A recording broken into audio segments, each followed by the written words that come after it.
Assalamualaikum warahmatullahi wabarakatuh. Perkenalkan, saya Mufli. Hari ini saya akan membahas tentang hipertensi atau tekanan darah tinggi. Apa sih sebenarnya hipertensi itu? Hipertensi adalah tekanan darah tinggi dengan peningkatan tekanan darah sistolik lebih dari 140 mmHg dan diastolik lebih dari 90 mmHg. Hipertensi merupakan penyakit tidak menular yang menjadi masalah kesehatan yang serius karena prevalensinya terus meningkat. Hipertensi sering tidak menunjukkan tanda dan gejala, sehingga sering disebut dengan the silent killer of death atau pembunuh diam-diam, dan menjadi salah satu pencetus utama dalam timbulnya penyakit seperti jantung, stroke, dan ginjal. Data-data pengidap hipertensi di Gorontalo. Berdasarkan pengukuran dari riset kesehatan dasar pada tahun 2018, Gorontalo menempati urutan ke-20 dengan kasus hipertensi terbanyak. Prevalensi hipertensi di Gorontalo berdasarkan hasil pengukuran penduduk usia 18 tahun di setiap kabupaten atau kota sebanyak 7.116 atau setara dengan 29,64%. Data yang diperoleh dari Dinas Kesehatan Provinsi Gorontalo pada tahun 2021, jumlah lansia penderita hipertensi di Kota Gorontalo sebanyak 11.145 orang, sedangkan untuk Kabupaten Gorontalo hanya sebanyak 1.682 orang.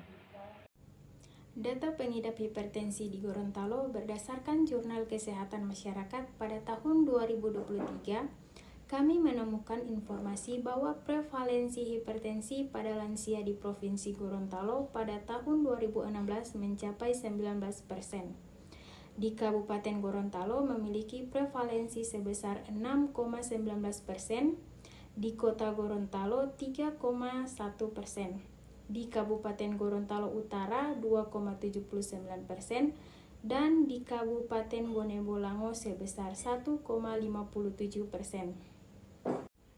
Data ini menunjukkan bahwa masyarakat pada kelompok usia 15 sampai dengan 59 tahun memiliki permasalahan penyakit hipertensi. Permasalahan ini disebabkan oleh kurangnya pengetahuan masyarakat tentang penyebab utama penyakit hipertensi, kebiasaan mengkonsumsi makanan berminyak dan tinggi nutrium, kurangnya aktivitas fisik, dan tidak rutinnya masyarakat memeriksakan kesehatannya secara rutin. Selanjutnya, saya akan membahas mengenai apa saja sih faktor-faktor yang dapat mempengaruhi timbulnya penyakit hipertensi pada seseorang, khususnya di wilayah Gorontalo. Berdasarkan informasi yang saya peroleh dari berbagai jurnal penelitian dan juga informasi di media sosial, saya menemukan bahwa ada beberapa faktor yang dapat memicu terjadinya penyakit ini.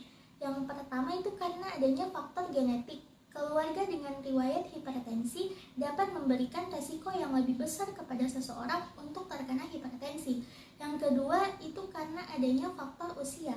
Perlu teman-teman ketahui bahwa proses penuaan akan sangat mempengaruhi fungsi organ-organ yang terkait dengan sistem regulasi tekanan darah, sehingga membuat orang tersebut dapat beresiko tinggi mengalami hipertensi.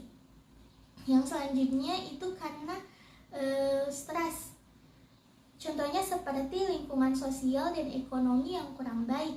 Hal ini dapat mempengaruhi tingginya tingkat stres di masyarakat, sehingga stres menjadi salah satu faktor pemicu timbulnya hipertensi yang signifikan. Yang selanjutnya itu karena tidak adanya gaya hidup yang sehat.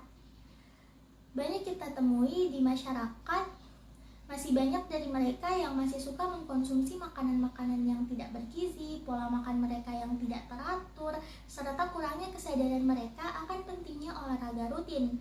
Dan yang terakhir adalah kurangnya pengetahuan masyarakat mengenai hipertensi. Hal ini disebabkan karena kurangnya kampanye-kampanye kesehatan yang membahas mengenai hipertensi. Faktor-faktor resikonya apa saja, bagaimana cara pencegahannya, dan bagaimana cara mengatasinya. Hal inilah yang mendorong dapat terjadinya hipertensi pada seseorang. Mungkin hanya ini dari saya mengenai faktor-faktor yang mempengaruhi timbulnya hipertensi pada seseorang. Selanjutnya, mari kita dengarkan mengenai apa saja sih upaya-upaya yang telah dilakukan oleh pemerintah untuk menanggulangi kasus hipertensi yang ada di Gorontalo. Berdasarkan hasil yang saya peroleh dari Dinas Kesehatan Kota Gorontalo tahun 2022, penyakit menular merupakan penyakit kronis yang tidak ditularkan dari orang ke orang. Berbagai faktor risiko diantaranya adalah merokok, keterpaparan terhadap asap rokok, diet pola makan tidak sehat, dan kurangnya aktivitas fisik.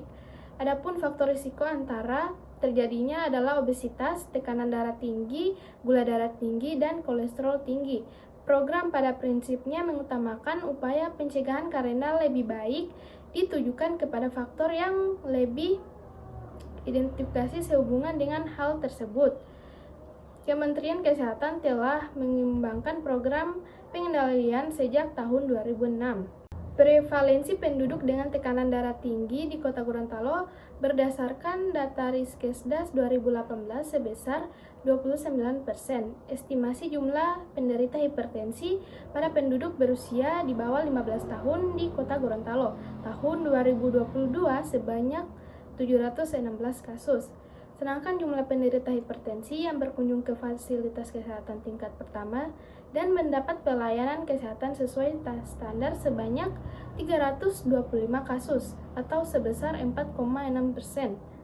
Jumlah penderita diabetes mellitus di Kota Gorontalo tahun 2022 yang berkunjung ke fasilitas pelayanan kesehatan sebanyak 109 kasus pada seluruhnya mendapat pelayanan kesehatan sesuai standar. Upaya pengendalian faktor risiko yang telah dilakukan berupa promosi perilaku hidup bersih dan sehat melalui perilaku cerdik, yaitu cek kesehatan secara berkala, enyahkan asap rokok, rajin aktivitas fisik, diet sehat seimbang, istirahat yang cukup, dan kelola stres. Cek kesehatan secara berkala yaitu pemeriksaan faktor risiko dapat dilakukan melalui pos kesehatan yang ada di kelurahan atau di puskesmas.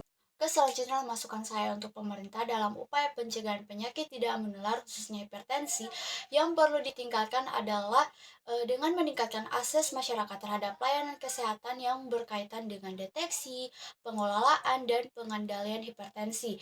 Pemerintah dapat memperluas jangkauan layanan kesehatan primer di tingkat desa maupun kelurahan, menyediakan program deteksi dini hipertensi secara rutin, memberikan edukasi kepada masyarakat tentang pentingnya mengontrol tekanan darah secara teratur.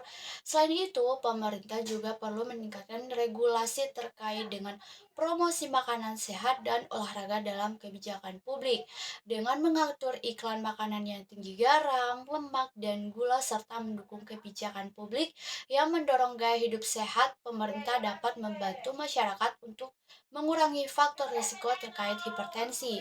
Peningkatan kerjasama antara pemerintah dengan sektor swasta dan organisasi masyarakat juga dapat menjadi langkah yang efektif dalam upaya pencegahan penyakit tidak menular termasuk hipertensi. Dengan adanya kolaborasi ini, pemerintah dapat memperluas cakupan program-program pencegahan hipertensi dan meningkatkan kesadaran masyarakat akan pentingnya menjaga kesehatan jantung. Sekian, terima kasih.